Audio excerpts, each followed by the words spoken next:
Hello, my name is Radia Amir Rahman with the NRP of 05211 84000030 from the MPB assistant. And here I will continue the discussion about the process maker. In this video, we'll discuss how to manage the email server for our process maker and how to assign roles to the task in our process maker, and finally how to run our process maker. Okay, so first of all, we open the process maker page. Then we log in using our account.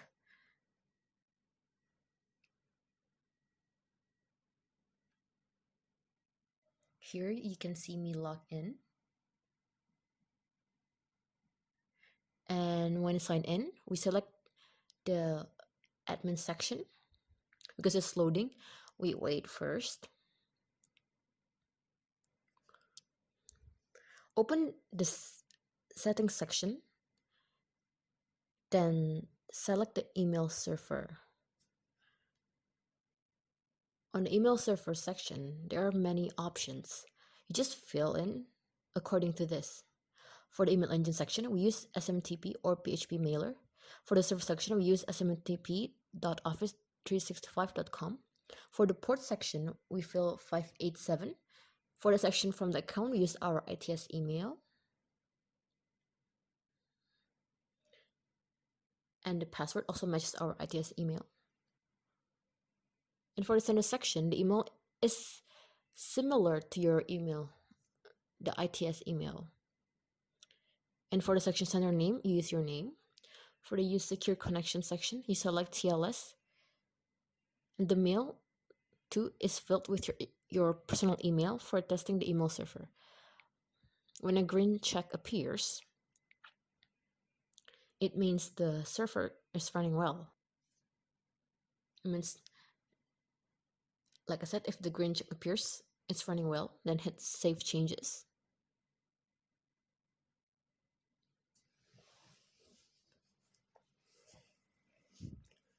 So we'll wait.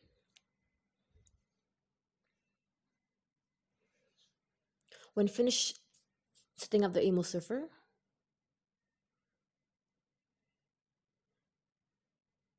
we go back to Designer.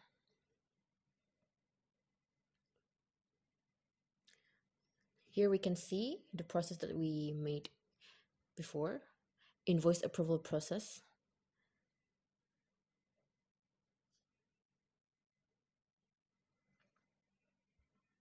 We can see that there's a receive invoice, approve invoice, and pay invoice, as well as an execute payment gateway. First of all, we set the assignment rules first. There's quite 6 types of cases assignment methods. The first is cyclical assignment. It's working cases alternatively.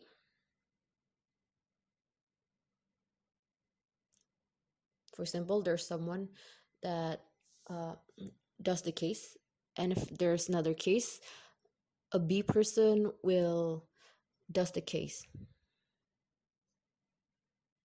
So for report 2, it's when someone reports to the superior.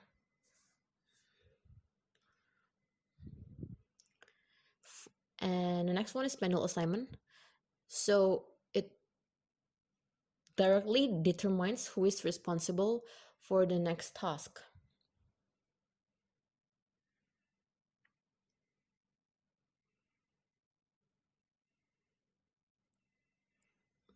For example, for invoice, Radia is the one who's responsible for it. And for invoice, there's a group finance that does the work and is responsible for it. And for self-service, we make claims against unassigned tasks. And for value-based assignment, set tasks based on previously created values and can be assessed again during the looping process. For self-serving value-based assignment, it's the combination of self-service and value-based assignments, so that when there's a looping, the task will be assigned automatically to the group value has been set only because the subsurface, anyone from that group has the right to claim against the task.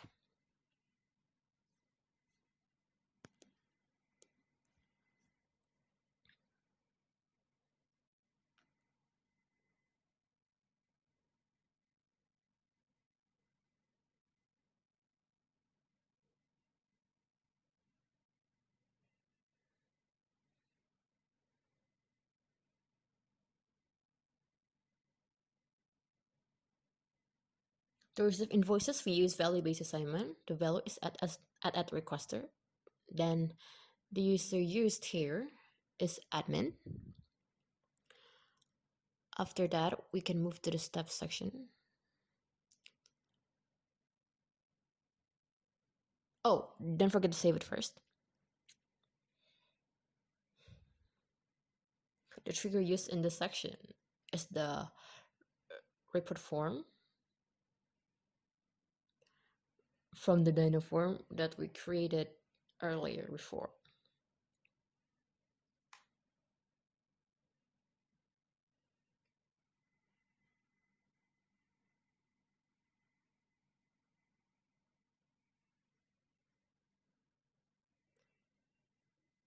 Use report form.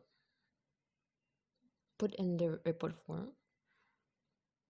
Then put obtain user details in the section before Dino form.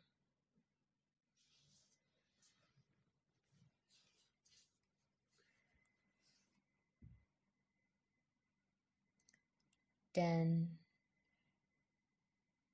in the before routing section, we enter submit invoice items. When we're finished, we can exit it. And we proceed to the approved invoice. Assignment rule. Here the assignment method we use is reports to without assigning any user. Then we can open the step section. In the section, we enter a copy of the invoice and the approved report form. Next, we can exit it. Next, we set the pay invoice. In this section, the assignment method is a local assignment. Then the rule we use is finance and treasury. Then when it's saved,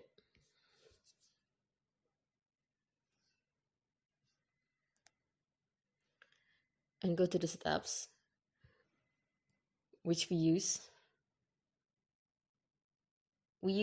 a proof of payment. This proof of payment.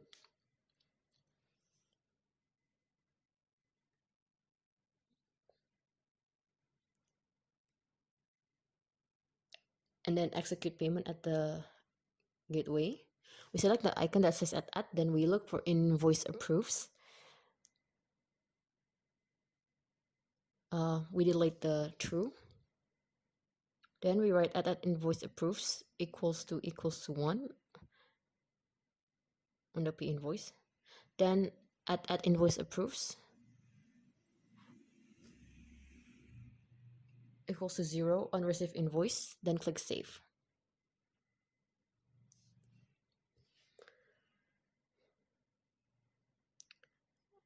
Okay, then we set up email that we have configured the server.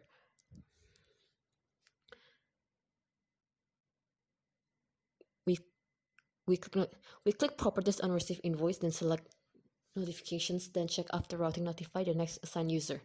The mail account is the default email account. The email from the format is the email account setting. The subject is invoice approved. The message is actually it's up to you. You can write anything. Maybe we can add congratulations. Then after that, notify the assigned user to this task is also checked, but it's invoice rejected. The subject and the email account is the default email account. The email from the format is the email account setting. Subject is invoice rejected and the message after you again, then save. Then we set the email as well on the pay invoice. Open again the properties, then notification, then click notify the assigned user to this task. Everything is filled in the same as before, only the subject is changed to pay invoice. This is the end of it. Let me repeat. We just changed the subject. The subject is changed to pay invoice. So that's it, the end of the video. And for the next video, we will discuss how to run a case on the process maker.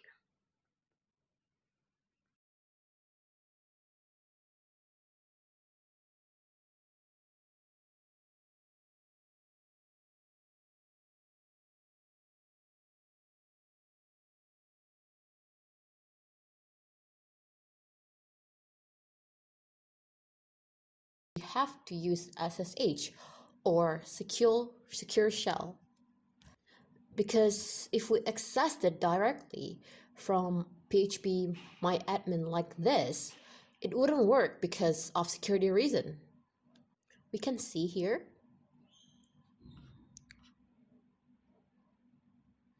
but say if you are to access it from a laptop and not from a server, then you could access it directly.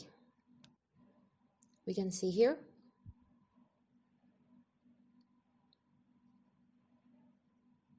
But, well, because we are using Azure, we have to use the SSH tunneling. So we could do it by using a program called PUTTY, or you could use just command line. In this video, I'm going to explain how to do it using the command line. If you want to use the PUTTY, you can read more on the website that I'm showing here, and I'll give you the link in the description. Well, first, to access the phpMyAdmin from 127.0.0.1 or localhost, we have to download the .pem key from the Bitnami settings, .pem key. So say if you have downloaded the .pem file, that file,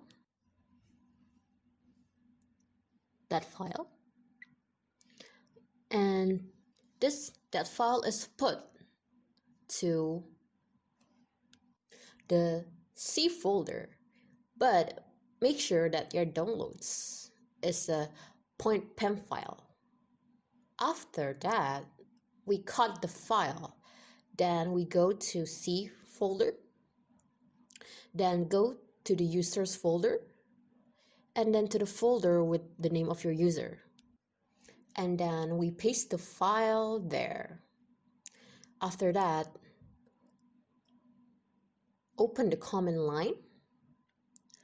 And after you open the command line, here we search for command line, then open it. And after that, we put in this command. I'll tell you the command on the description. And then we copy the command and then we paste it in the command line. Control V. For this 52.188.4.106 IP, change it according to your Azure server IP. And like, for example, for my server, it's 52.188.4.106. And after that, type Bitnami. After the dash I, after that, press tab. It's usually placed next to the Q button. The .pm file will automatically appear because we moved it before. After that, click enter. If it has appeared like this, then it means it's successful.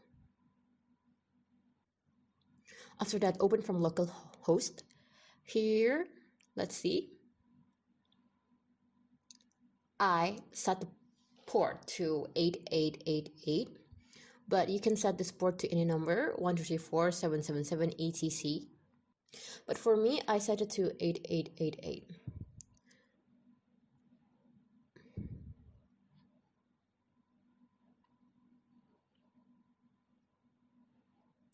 After that, a login page will appear. The username is root, and the password is the same default password that you use to log into the process maker in Azure.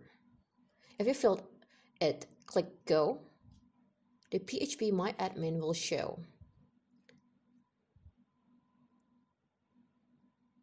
After that, we create a new database by clicking this new button here. We enter transactions on this field, then we click Create.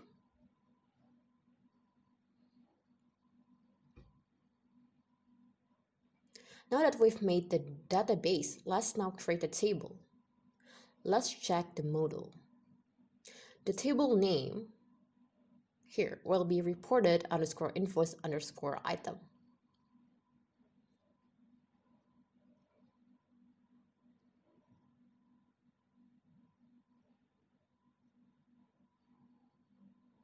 There are 4 attributes, and after that, we click Go.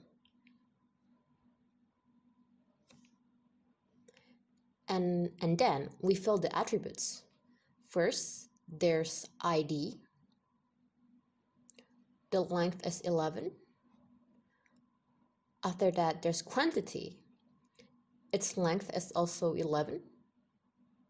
Then we fill the next field with description. Its type is varchar, length 255. And the last one is unit underscore price with decimal type. Its length is 15.2.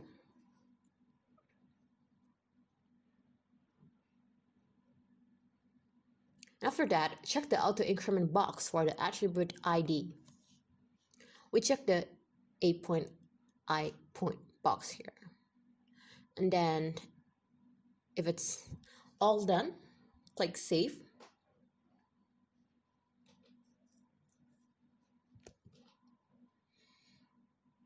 Okay, so the table is finished. Now I want to edit one more thing. First, we click Home, the house icon. After that, we click Variables, then search for SQL mode variable. Here, delete this only underscore full underscore group underscore by, because if we don't, then process maker will encounter an error when we go to participated cases list. This error will appear. So now we have to delete this. We click Edit, right click select all, then click Copy, then paste it to Notepad. Delete the only underscore full underscore group underscore by, then we copy again the text, we select all, then after that we paste it here. After that, click Save. Thereafter, we go back to our process maker, click Database Connections, then click Create. We fill the server field with localhost.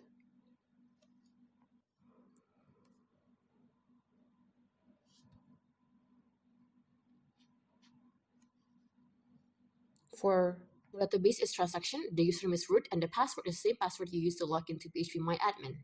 And for the port, we set it to port 3306. We can also see the port directly from PHP My Admin. We click test connection. Okay, it's successful. So now we click Save. After we made the database connection, we copy the database ID by clicking Show ID in database connection. See, we copy database ID by clicking Show ID in the database connection. Then, let's see.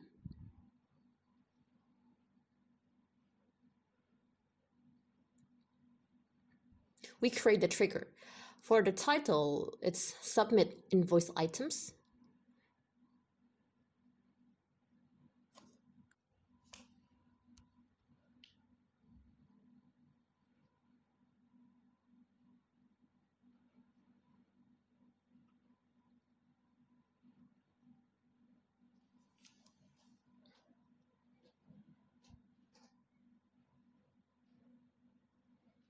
And for the code, we can copy it directly from the module.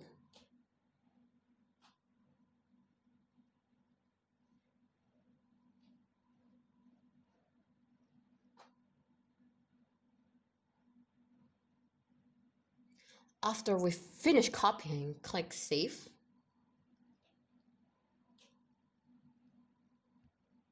So we check again the Submit Invoice item.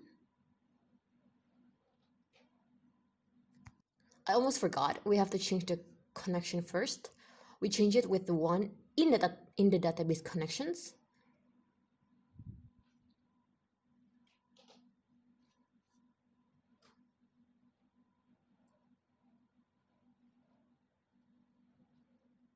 I'll repeat it again.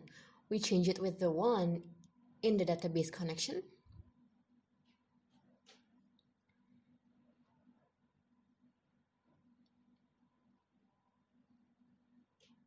Okay, now that we've changed the connections, click Save.